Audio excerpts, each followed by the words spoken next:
second video about the 39 Melachot of Shabbat, the 39 jobs that we're not allowed to do on Shabbat. This is one of the videos in the series of helping us to understand how to actually keep Shabbat.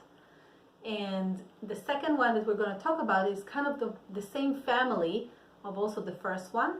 And it all has to do with preparing the ground for planting.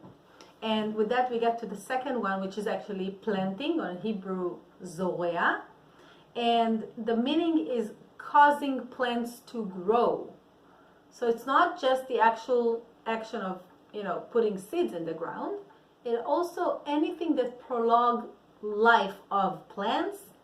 And of course you don't need to kill your plants, chas v'shalom. You need to, let's say, think about it. What do you need to prepare for them so that on Shabbat you don't touch them? Now, planting, for example, would be the actual action of planting seeds. We're not allowed to do it on Shabbat. And that might sound to some people, oh, I'm not working in agriculture, so it's none of my business. Right. But if you are sitting in nature and you start throwing seeds, let's say you eat a watermelon, or you just take your apple and you just throw it away in the ground, you actually cause planting. Now, all of these things sound so, what's the big deal, right? What's the big deal? So first of all, we don't really know what is a big deal and what is not. Sometimes little things make difference in our world, and we have a lot of curtains on our eyes when we look at reality.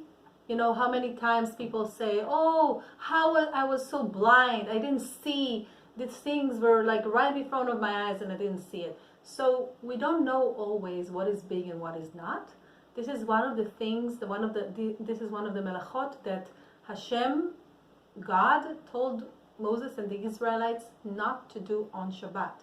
And again, as we talked about in the first video, these Melachot are the exact number of Melachot that were used to build the holy Mishkan, holy tabernacle, in the desert.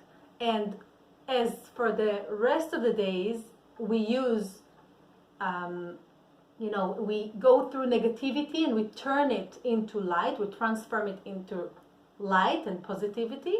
On Shabbat, it's a different energy. So planting, as I said, it can be the actual seeds, but it can be also any prolonging of life of plants. Means I cannot cut branches to make the plant stronger on Shabbat. I cannot take a plant and put it inside a hole, the actual planting, not just the seed, the actual plant or tree itself.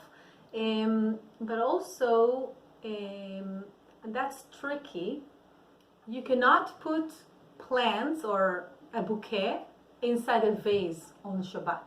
Because what you're doing, and now we get to what it means planting here, we said it's causing plants to grow. So when we're putting it inside a vase, we're actually prolonging the life of the plants. We're helping them to improve themselves. So even if you're not Jewish, that's one of the gifts that you either should avoid bringing your Jewish friends when you go to them on Friday night. Just bring a bouquet of flowers. You can bring flowers, but just make sure you bring it inside a vase, or you bring a whole pot. Just bring, a whole pot, and then they don't need to take care of it on that night or all the way till the night after. Shabbat is from Friday night to Saturday night. So that's something that we need to think about. And again, we can prepare it before Shabbat, we put it in a vase, and then it just stays until after Shabbat, but we cannot put it on Shabbat itself. We also can't water our plants in the garden, so we have to make sure that we water them before Shabbat. Means all the way till Friday afternoon, no problem. Once Shabbat enters on Friday night, we cannot water our plants till Saturday night. So be careful to, tell your friends that's one of the rules. And sometimes we don't understand why completely, but again, we know the root is negative and it's something we want to avoid on Shabbat. Take care.